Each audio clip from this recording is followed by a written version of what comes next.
Okay, so before we get to sell anything, what is the first thing we need to have in order to solve a problem or to fill a need? What's the first thing we need to have? A product, right. So we need to have a product. Now, when I say product, I also mean service. Okay? When I say product, I also mean service. Product and service are more or less interchangeable. You can interchange the two. The marketing's about the same. There are some differences, some nuances, but generally speaking, it follows the same fundamental pattern. So the product is what we call the first part of the marketing mix, right? The marketing mix, which is also known as the 4 Ps. The marketing mix, which is also known as the 4 Ps.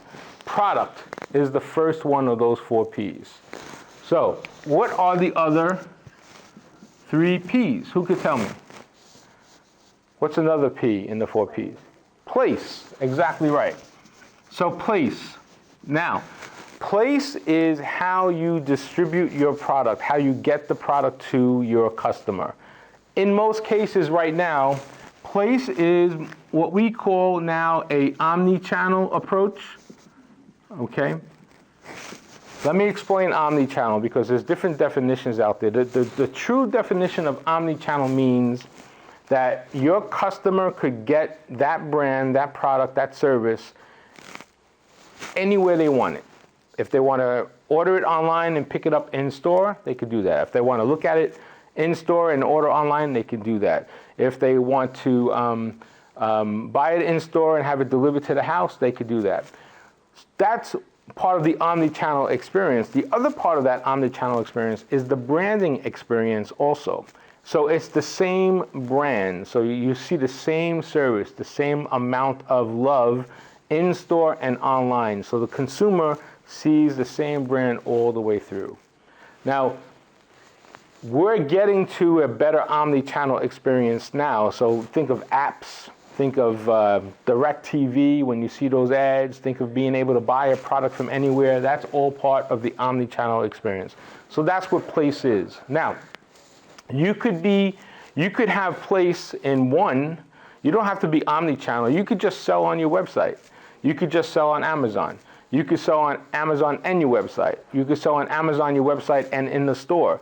You could sell on Amazon, your website, in the store, and even on social selling. Or you could just do social selling. You could sell at a flea market. So there's a lot of ways that you can get that place out there. Or you may want to just sell to a distributor or a wholesaler and let them sell to everything. So that's a way to get the product out there. Okay, so that's place.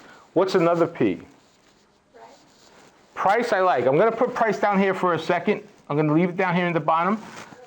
And we'll come back to that. But what's another P? Promotion. Right, perfect. So promotion. So on promotion is really everything you do to get the word out on your product or service. So it's really all the marketing that you do, all the sales that you do, all the assets. We call them assets, right? Assets mean your website, your social media, all these things that you put out there to promote the product. So it's not just selling something. It's not like having a product for sale. It's how you get that word of mouth out there. It's the marketing piece of it. Can anybody think of anything that's not marketed? Marketing, by definition, marketing is communication, right? That's basically, marketing is communication, but it's also letting people know they need something or you can solve their problem, more or less. But I think everything is marketed. Everything is marketed and everything is sold because it's marketed. Now, my question to everybody is, what is not marketed? Can you come up with any idea that something that's not marketed? I'll let you think about that a little bit. There isn't a lot. Matter of fact, we can only think of one in all these years. But everything is marketed. Everything is marketed, okay? So how you promote something, how you market, sell, and build those assets together, including your websites, your social media, that's all part of it. Okay, then lastly, price. So what do you do when you want to buy something? You go on a website, you go online, and you start looking for something. The first thing you do is what? You look at the product, right? Maybe the first thing you look at is reviews, right? We all look at reviews. After reviews, what do you look at? Price, okay? Is it a decent price? So price is important because it's going to dictate whether or not that customer wants to be involved with you. Because you might have something that has 10,000 five-star reviews, but it's $10 more than what you want to spend. Then you got to start thinking about it. Oh, is it worth the $10? Maybe the one down here that's a little cheaper, that's only got 5 reviews, is better, right? You start making those decisions. So price is important because it's going to get you to that next level. What are the things we need to think about with price? There are 3 things that we really need to think about, and we call them 3 C's. So there are 3 C's of price. The first C of price is what we call COGS, C-O-G-S. Anybody know what that is? COGS, C-O-G-S? That's exactly right. Very close. It's cost of goods sold, right? So it's cost of goods sold, or it could be cost of service if you have a service business. So cost of goods sold. Okay. Cost of goods sold, right? Now, why is that important? Because that is what that product cost you to manufacture, to make or buy. So let's say you buy something, your COGS over here, you buy something for 50 cents. Okay, you buy something for 50 cents. You want to sell it on Amazon. How much should you sell that on Amazon to make some money? Give me some numbers. What would be your price on Amazon?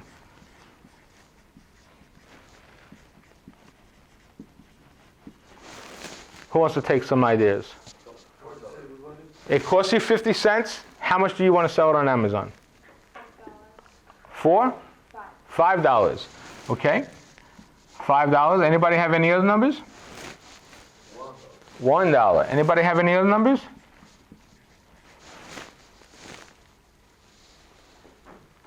No? All right, I'm going to put it in the middle. I'm going to say $3, okay? All right, well, how did you come up with that number? Right? You're just taking guesses, I know that. But why would you come up with a number like that? Well, let's look at these other 2 C's to see if we can understand how to get closer to that number. So we know what our cost of goods sold is. That's 50 cents. What do you think another C could be in thinking about our price? Competition. Exactly right. The competition, right? So in this case, we said, well, let's price this product at $5, let's price this product at $3, let's price this product at $1. These are our competitors then, right? So here's competitor A, here's competitor B, and this is us. So right now, we know if competitor A is at $1, competitor B is at $3, we're the highest price in the marketplace. Now that not necessarily could be bad, but if we're going to be the highest price in the marketplace, what should we have? A better product, right. We have to be better in some way. Maybe quality, maybe unique colors, maybe service, maybe 100% returnable, maybe faster delivery, maybe signed by Professor Ken, whatever it may be. We need to be different some way to warrant someone paying $5, right? Now, that ties into our 3rd C. What's that 3rd C we got to think about when it comes to pricing? The customer, exactly right. That's right. So just the customer, right? Because it doesn't matter. You've taken Professor Ken's class, you did it, you did the work, you did the studying. This is the price, $5 is a great, it doesn't matter how great you do your math and your marketing and all that stuff. If the customer says, hey, that product is not worth $5, how many do you think you're going to sell? You're not going to sell a lot. So the customer will eventually tell you whether or not you're crazy out of your mind to try to get $5 for that thing, or you are just about right. And right now, how does the customer normally tell you that? Reviews would be 1, right? So they'll give you, they'll give you the star reviews over here, okay? So they'll say, okay, this is a 5-star review, whatever it is, and so forth and so on. Or maybe they just won't buy it. Maybe they'll just stop buying it. And maybe they'll go to this customer over here because they're willing to take a lesser quality product because they need a lesser quality product at that time. So when it comes to price, you got to remember your cost of goods sold, you got to remember your competition, and you have to remember your customer. That's really important. And all that will dictate what's happened there. Now, let's go back to this scenario for a second. Let's say let's use this as an example, and let's put this in what we call a price quality matrix grid, okay? So quality is up here, high quality is up here, and price is going to be somewhere on this grid here, okay? So for $5, we're going to put a $5 item over here. That's our product with the highest quality, highest price. Down here at the lower one is $1. Lowest quality, lower price. In the middle is the $3 one. Right? Do you think it's better to be high quality, high price, in the middle of the low and the high, or the low price? Which one is better? What do you think? Okay. I think the key thing, and all that is reasonable. The key thing you said is who your audience is, who your target is, right? That's your next step. So depending upon who your target audience is, remember that customer is going to dictate whether or not they're going to buy that price. Strategic-wise, you have to figure that out as you start developing it. So there's 2 strategies here. You can sell, let's say, that same product costs you 50 cents, right? It costs you 50 cents here, it costs you 50 cents there. Over here, if you sell for $1, you're making 50 cents top line profit, right? Everybody see that? You're selling it for $1, it costs you 50. Over there, if you sell for $5, you're making $4.50 top line. Now you'll definitely sell less here than you will here at that price, but you have a higher profitability over here. So it depends on the strategy you want to put out there and what your competition is taking.